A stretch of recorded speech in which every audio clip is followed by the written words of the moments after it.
3,000 years ago, an extraordinary people rose from humble beginnings to force their will on the world.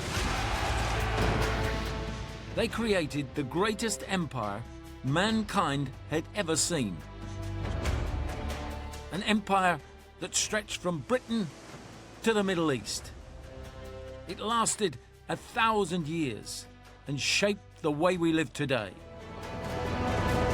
I'm Larry Lamb, actor, radio presenter, and history fanatic. I feel like a kid at Christmas. In this series, I'm going to travel back beyond the marble monuments to ask who these people were and why they were so successful. Wow. From the empire's earliest ruins to her first conquests in Africa. From kingdom to republic, from Romulus and Remus to Julius Caesar. I want to uncover the extraordinary story of how Rome became the world's first superpower.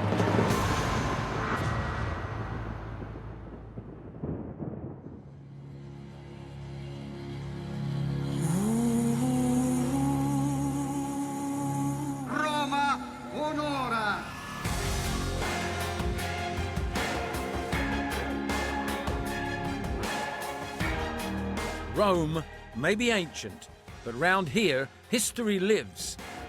It's the 21st of April, the date Romans celebrate the birth of their city. So here we are for Rome's 2767th birthday. Doesn't look a day over 2000 to me. It's a street party, Roman style, where all the icons of the city's history are on show. Gladiators, centurions, senators, vestal virgins. But they all come later in Rome's story. I want to start 1,000 years earlier. This is one of my favorite cities. I spend as much time as I can here. Corretto, la forma corretto. So, I want to start at the beginning by finding out how Rome was founded.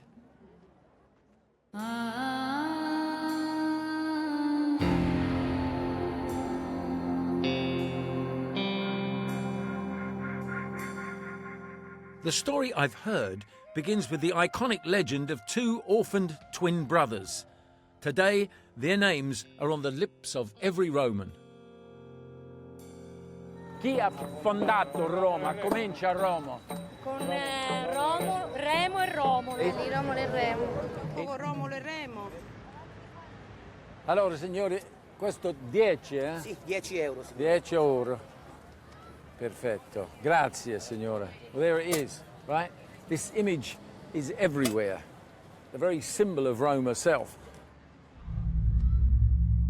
According to legend, Romulus and Remus were the semi-divine sons of Mars, the god of war, thrown into the Tiber by a jealous uncle,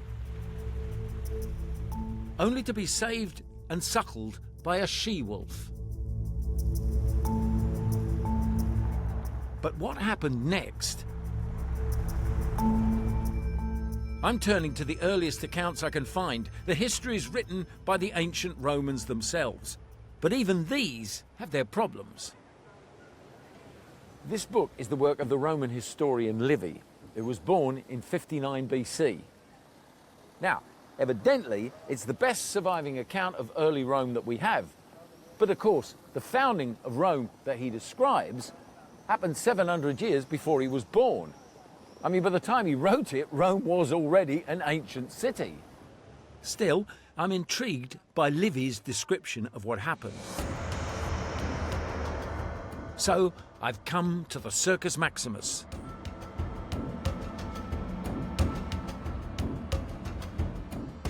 Once the valley floor beneath Rome's 7 hills. Livy writes that it was here, in 753 BC, that it all began. When Romulus and Remus decided to build a city, but ended up in a deadly struggle. According to Livy, the twins couldn't agree on a location for their city. Remus wanted to build on the Aventine over there, whereas Romulus wanted to build on the Palatine over there. Livy then goes on to tell us how they settled it. Since the brothers were twins and respect for their age could not determine between them, it was agreed that the gods should choose by augury who should give the new city its name, who should govern it when built. Augury is basically the art of reading signs from the gods, so they both camped out on their respective hills and waited.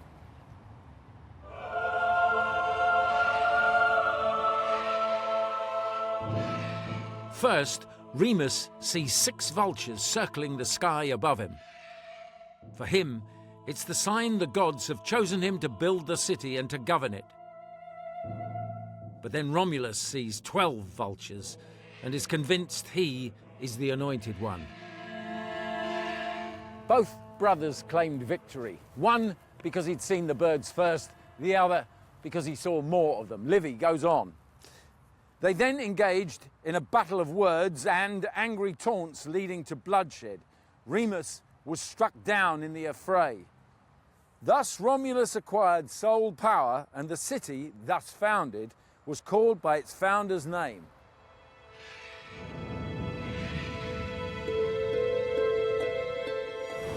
Rome, founded on murder, but not yet a city. And Romulus needed more than a plot of land and a handful of followers to turn it into one. What he needed was people. To boost the population, Romulus threw open the gates of his city, basically saying, bring me your poor, your tired, your huddled masses, as a result of which he was inundated with what Livy called an obscure and lowly multitude. But of course there was a problem. They were nearly all men. There was a very chronic shortage of women folk. So what did these ever resourceful Romans do? They threw a party. On the guest list, chieftains from a neighbouring tribe called the Sabines, along with their wives and daughters. But the Romans didn't invite them out of the goodness of their hearts. As the festivities reached fever pitch, Romulus gave a sudden signal. His men rushed forward, grabbed the Sabine womenfolk and carried them off to make them their wives.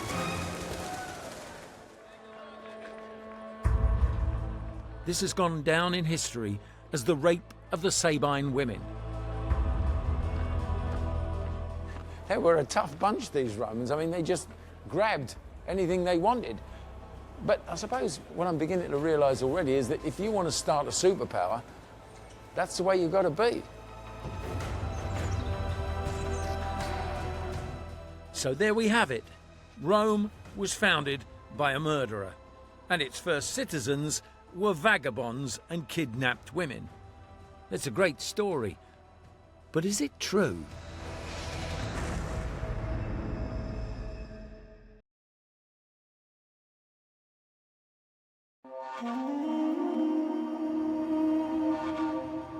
I'm on a mission to dig deep into Rome's history, back beyond the marble city of the Caesars to this civilization's very beginnings. I want to find out how Rome's earliest citizens grew this city into the greatest power the world had ever seen. I've discovered the ancient legend of Rome's founder and first king, Romulus.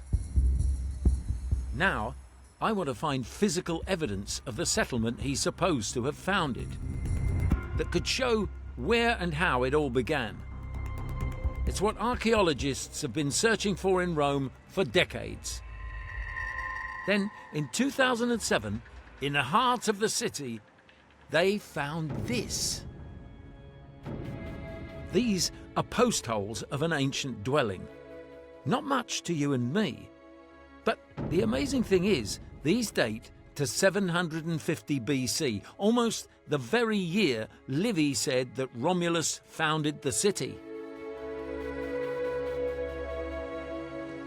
Now, could this be the site where he and his followers first set up shop? And if so, what would their settlement have looked like?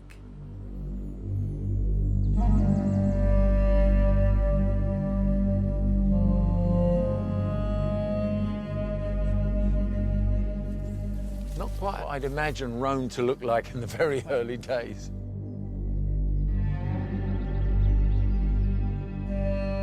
So who would have lived in a house like this? What was their life about? Well, you see, it's a very simple space. All you needed was a fireplace to cook food and for heating. Yeah. A place to sleep, a place for storing foods. Rome's mud huts might look basic to you and me, but Paolo tells me all the elements were in place here for a sophisticated culture. Society living in these kind of structures was not so simple. They had writings, they had politics, they had religions, they had an aristocracy, very powerful aristocracy. They had trade, they had agriculture. Right. And from this, it went to that. Extraordinary. Now I can imagine early Rome. A few hundred huts on a hillside, home to 2,000 or 3,000 people. A modest beginning for Europe's greatest civilization, but that would soon change. By 550 BC, 200 years after the foundation, Rome's population was around 30,000 people, spread over 7 hills along the Tiber. It could now call itself a proper city. But there was a problem.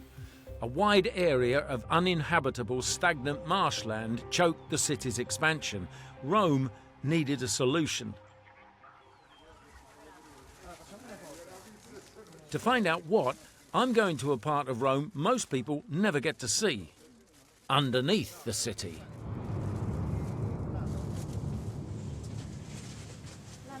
So here I go. I'm going down into Rome's sewer network.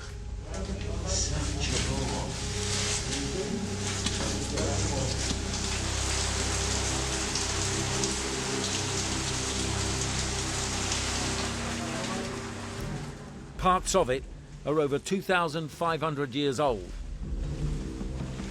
but still in use today. These tunnels carry rainwater and sewage into the River Tiber. They were built by Rome's earliest kings, the successors to Romulus himself. So, Adriano, can you tell me, how did this extraordinary system of sewage start? There was a need of clearing of the marshy waters around the Capitolium and the other hills. Yeah. So what happened was, first of all, to make an open air channel, Yeah. and to channel all this water Yeah. to the Tiber. For 200 years, Rome's kings extended, repaired, and improved the entire system, until what started out as open channels grew into this complex network of arched tunnels.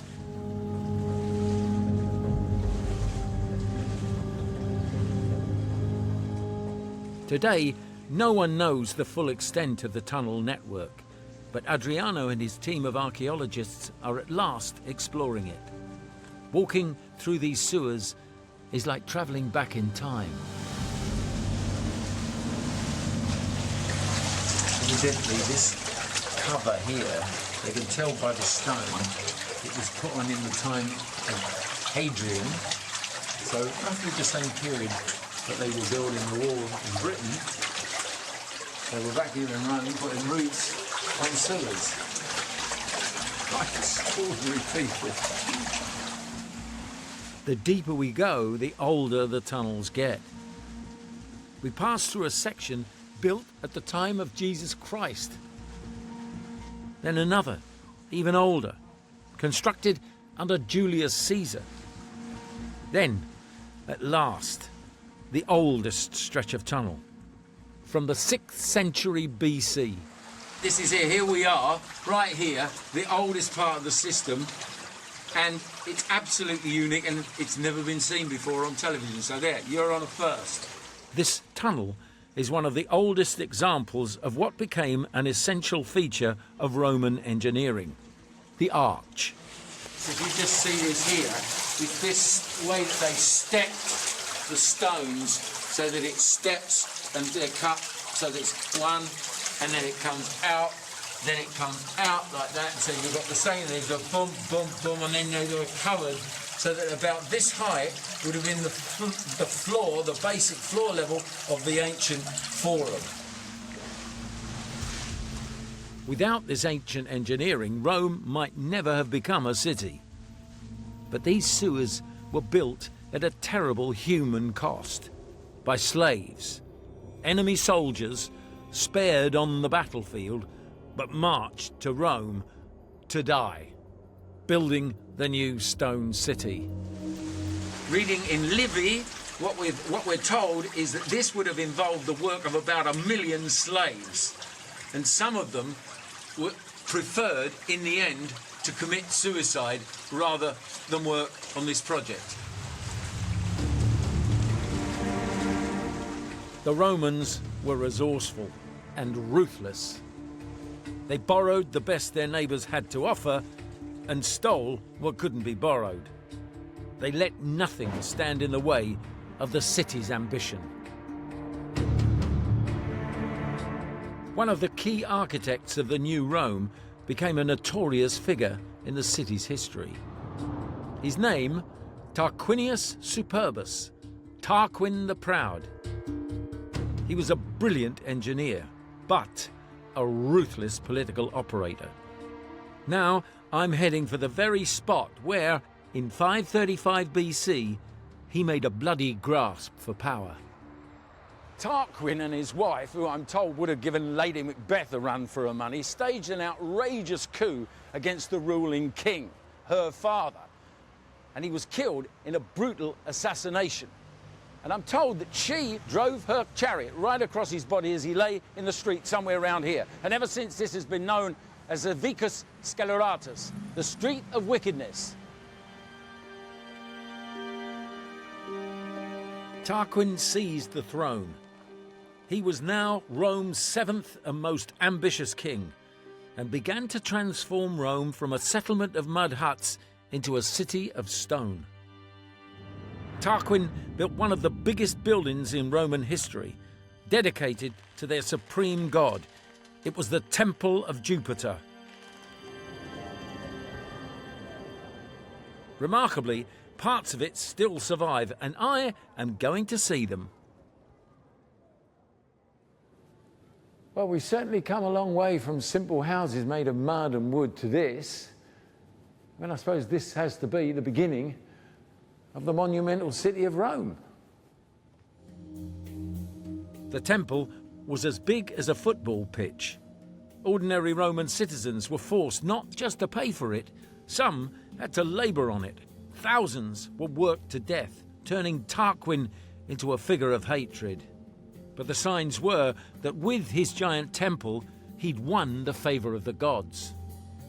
The story goes that while they were digging the foundations, they came upon a perfectly preserved human head. And they took it as a sign that Rome would become the head of the world. Well, that much may be true, but it wouldn't be ruled by Tarquin, or any other king for that matter. Tarquin was a tyrant. He intimidated Rome's nobles, bullied its workers, and murdered those who disagreed with him. I want to meet the man who finally gave him his marching orders.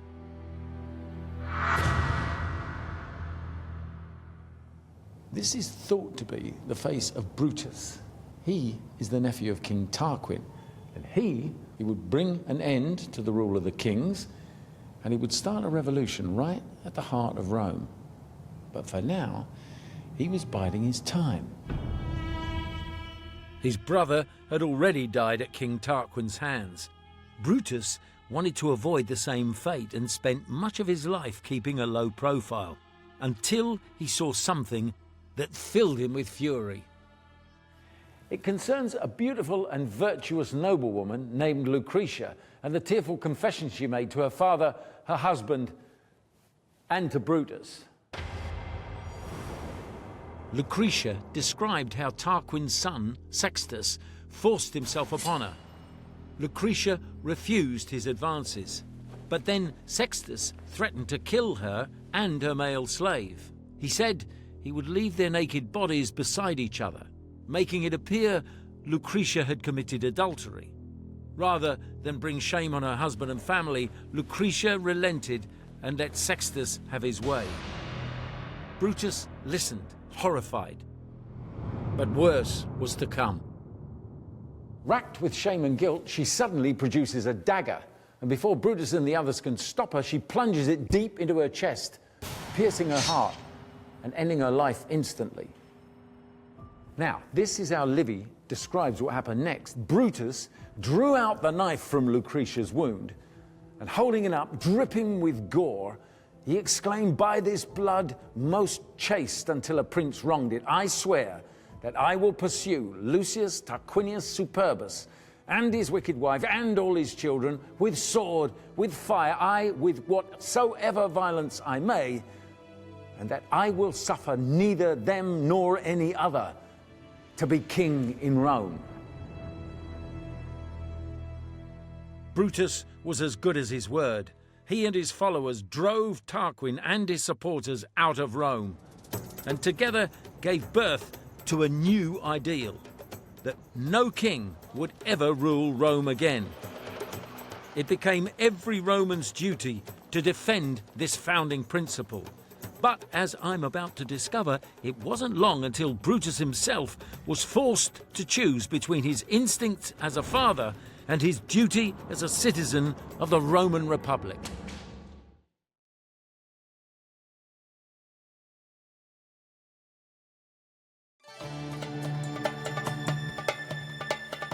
(509 BC). Rome is 250 years old, home to 50,000 people, and on a knife edge. Brutus has overthrown the tyrannical King Tarquin and declared that never again would one man rule Rome.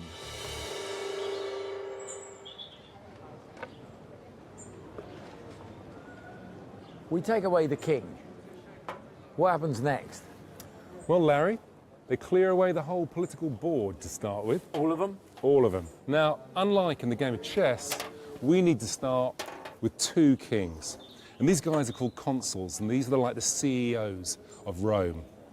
And together they're going to rule, so they cancel each other out. And each year they're elected by popular election. So this means that they're accountable to the people and also to their fellow aristocrats. These twin consuls would govern a new Rome, known as the Republic, from the Latin res publica, the concern of the people. At its heart was an ideal that over the next 500 years would propel Rome from new republic to global superpower. So this was to stop one person having all the power, but presumably within those two there would have been a lot of competition set up, wouldn't there? Within the Roman political system, within its DNA, is competition. So the elites, right from the time when they're very small, when they're just young boys, are trained to compete with one another. And that's one of the things that makes Rome great, is that all of these guys are striving to do better than their fellow, their fellow aristocrats. Yeah. So is there any one thing you think that kind of typifies Roman political mentality? I think in terms of the collective psyche of the Roman people, it's this, a hatred and fear of this man, the king. There could never be another king in the Roman Republic. They would never allow it. This was the republican ideal that had to be defended at all costs. And it turned out it was Brutus himself whose loyalty to the new ideal was first to be tested. Within months, the exiled King Tarquin is plotting to seize back power in Rome. Among his fellow conspirators are Brutus's own two sons. When the plot is discovered, the two brothers are brought before him.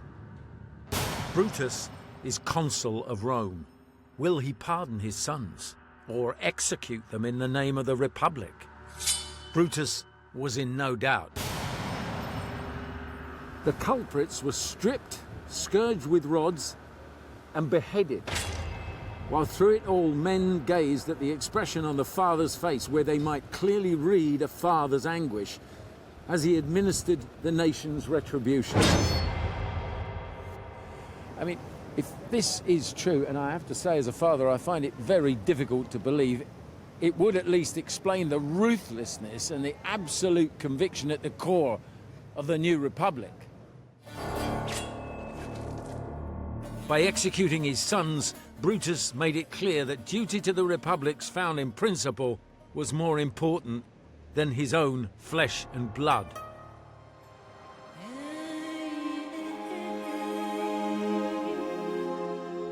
This new republic was supposed to be a more inclusive place, but there was a legacy from Rome's earliest days still to be grappled with: the rift between rich patricians and poor plebeians. I'm heading south to one of the most iconic sites of Roman history: Pompeii.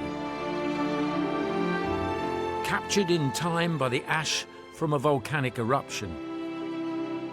Today, this is as close as we can get to how Rome was at the time of the Republic. The buildings here reveal a society deeply divided. Vast villas like this one were home to Rome's rich nobility, the Patricians.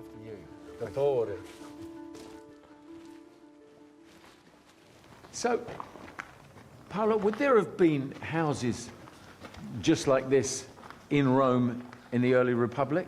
The shape of the room is the same as an early Republican house in Rome. That was a standard design, It was a standard design, a very old-fashioned and standard design. It was what the Roman called a domus. Domus. It was the private house. Yeah. This was the focus of the house? This is the center of the house, the most important room. It's called the atrium. And there were bedrooms all around, the small rooms here.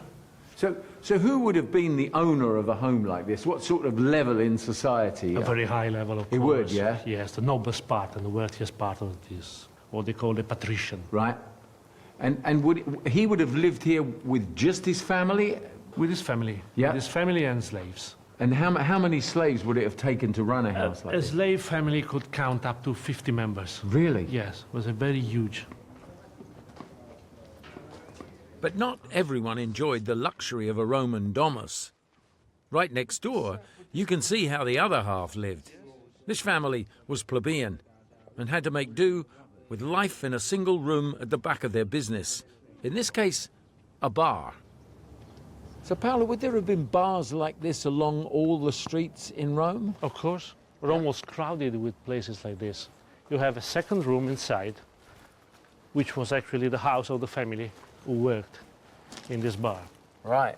So these were the living quarters, yes. Yeah? Quite a change from the Patricians' house. Yes. So in the big house, there's a family, maybe 5, 6 people, and 50 slaves to look after them. What would this household have composed? Well, maybe the same family, 5 or 6 people, yeah. No slave, all living in one room, yeah. And working up there. These two houses show just how divided Roman society was, and this division was not just a cultural one. It was enshrined in law. Obviously, Republican Rome is a very complicated society, but can you explain the difference effectively between a patrician and a plebeian?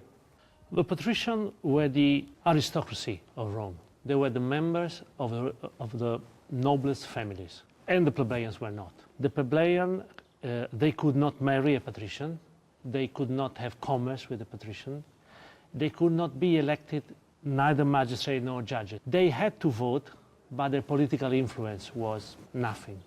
They had to vote, They had to vote, yes. Right. So they, as a plebeian, had to vote for a patrician Yes. to run their lives. Patrician, plebeian, rich, poor. Call them what you like. Ancient Rome was as unequal as any modern city. And as a Londoner myself, I have no trouble imagining struggling families living cheek by jowl with the well-to-do. I'm beginning to realise that the noble principles of Brutus and the founders of the Republic were just that, noble, designed by the nobility for the nobility. And of course now we have an underclass with no say in the way things are run, and I reckon that something's going to have to give. The plebeians had no real power, yet represented over 80% of the population and were the lifeblood of the Roman Republic. They farmed the land and, in times of war, were expected to abandon their farms and fight. But many battle-weary plebs returned to find their land taken over by rich patricians. Finally, one indignant farmer shook Rome to its foundations. In 494 BC, an old man appeared at the Forum. He was thin, dirty, and dressed in tattered rags. He was soon recognized as a former soldier renowned for his bravery who'd returned to find his home ransacked. As he began to tell his story, a crowd gathered around him. As a soldier, the man had fought hard for the Republic, but now his farm was destroyed. He was broke. He could no longer pay his taxes and was forced to borrow money he couldn't afford to repay. He'd been carried off by his creditor, not to slavery, but to the prison and the torture chamber. He then showed them his back, disfigured with the welts of recent scourging.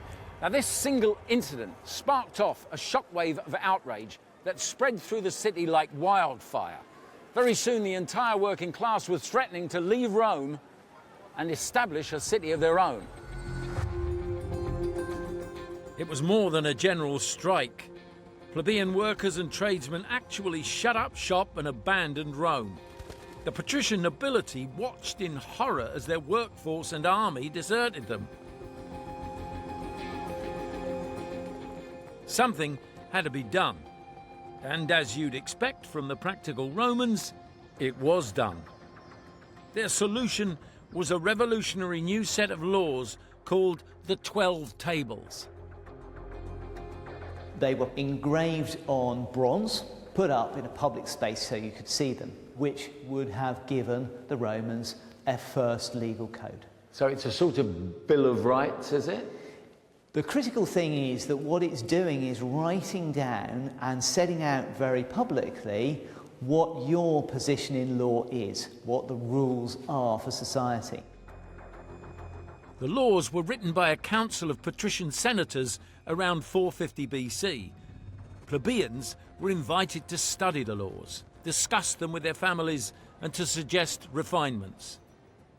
So, Christopher, could you give us just a sort of an idea of the range of things that these covered? So one of the things that is protected here is not being defrauded, not being taken advantage of by somebody that you're in a relationship with. And we recognise that. If you're employed by somebody, that shouldn't tip over into an exploitative relationship. Some of them are about crimes that are perhaps a little more unusual to us. So, for instance, what happens if I cast a magic charm on your crops and your crops all die? Good question. So in terms of the struggle between the rich and the poor, what sort of a solution did this present? It's a really important moment in regularising relations between two groups in society which had managed to define themselves in opposition to each other. And this is one of the ways in which that opposition begins to dissolve, because it gives a very clear statement of process, of penalty, which can't be tampered with by a rich person. These are fixed, so that you know what to expect if you get into trouble. Within weeks, the 12 Tables ended the strike in Rome, and the plebeians marched back into the city. This newly united Rome was represented by 4 iconic letters. Senatus Populusque Romanus, the Senate and the people of Rome. You see that sign all over the city. It was the brand of Rome. It united the city's rich and poor under one common cause, the Republic. Rome's internal conflict was resolved, and the senators and people of Rome now looked beyond their city. They eyed up their enemies and prepared to take their first decisive steps towards building an empire.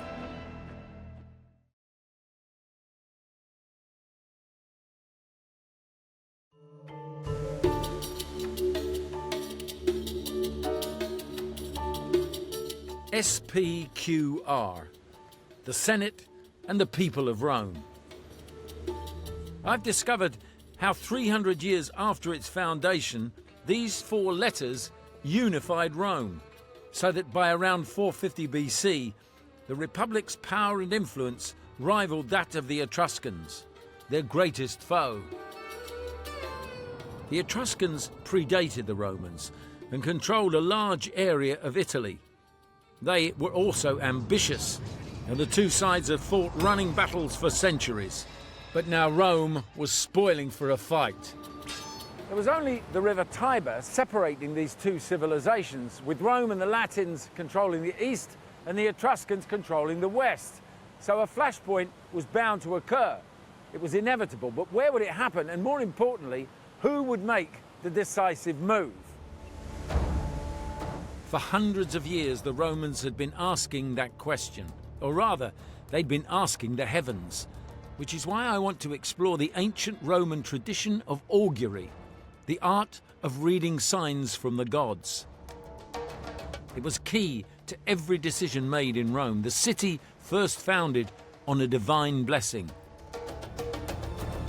Historian Darius Aria is taking me to the Auguraculum, a holy site where Romans practiced the mysterious art of augury, which, as well as bird spotting, included sacrificing animals to study their internal organs.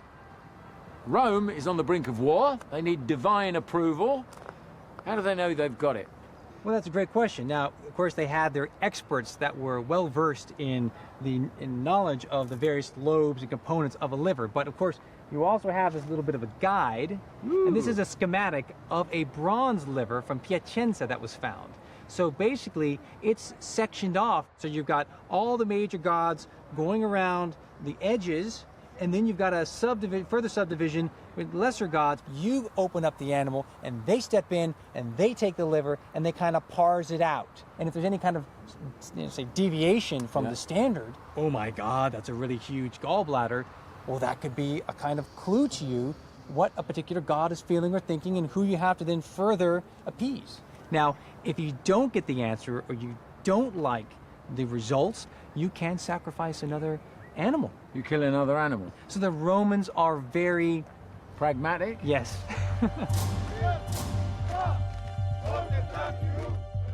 Then, in 450 BC, the gods told the Romans to go for it, and the city geared up for total war against the Etruscans. But pragmatic Rome didn't rely on the will of the gods alone. To guarantee victory, the Republic turned to the policy they'd designed for just such a situation. They would nominate a dictator. For a power founded on the principle that no one man should ever rule, it seems remarkable now to appoint a dictator. But this was an extraordinary measure for use in extraordinary circumstances. The man they chose was Marcus Furius Camillus, a trusted statesman given a daunting task to destroy the Etruscans' major stronghold, the city of Veii. In 396 BC, Camillus led a great army across the Tiber to lay siege to the city. 2,500 years later, I've travelled to the same spot in the hill country outside Rome to discover what happened to Camillus and his army. The archaeology shows one thing clearly. The battle was huge. All these artifacts were found here on the site, yes? Yes, they were, and most of them are evidence can be related to the battle itself. Yeah. There's wonderful projectiles. They're so heavy. They're so heavy, they're in lead. They're lead? They're lead, yes. So what would these have been fired like bullets from a sling or something? Yeah, exactly. Yeah? They were thrown. We do have different types of arrowheads, and they are in bronze, and they were probably used during the battle. There are much more than this. This is just a small selection. All these elements are the typical finds that we found during the course of the excavation. Spent ammunition covers nearly 500 acres, the sign of a massive, drawn-out campaign, during which Camillus needed to keep his troops motivated. Up until now, every Roman male was expected to serve in the army as a matter of duty. Camillus was the first to offer a financial incentive to his men as well as a share of the spoils. And after a decade, his radical plan finally paid off. The dictator saw that victory was at last within his grasp, and that a city of great wealth was on the point of being taken, with booty more than if all previous wars had been put together. So, not only were they getting wages for the first time, but Camillus was offering his men a share in the greatest haul of war booty Rome had ever seen. Now that was certainly going to get the boys fired up. If only they could find a way in. But 10 years after they'd arrived at Veii, Camillus' army was still outside the walls laying siege to the city. Until, according to Livy, they made an extraordinary breakthrough. And this could be a clue to it. This is an underground structure which the University of Rome discovered 3 years ago. This tunnel could prove an ancient myth is true. Livy describes how Camillus' men desperately searched for a way into the city and got lucky when they found a tunnel all the way to the city's temple. Hundreds of Roman soldiers scrambled in and lay in wait.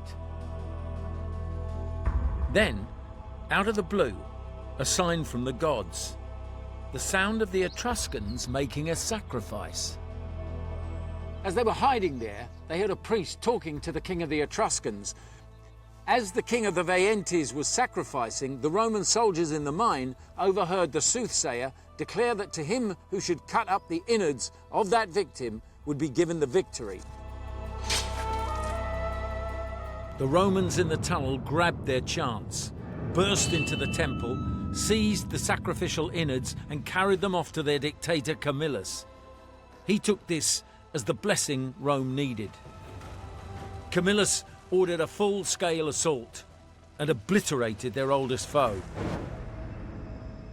The Etruscan civilization was doomed, and Rome left them a forgotten people, whilst the Republic marched on. Over the 5 centuries that followed, the Roman army and their gods would impose divine will all over the known world, as they became the world's first superpower. Next time, my journey continues to Africa, as I discover how the Republic took to the waves to build an empire, face down its greatest enemy, Hannibal, and wipe out an entire civilization.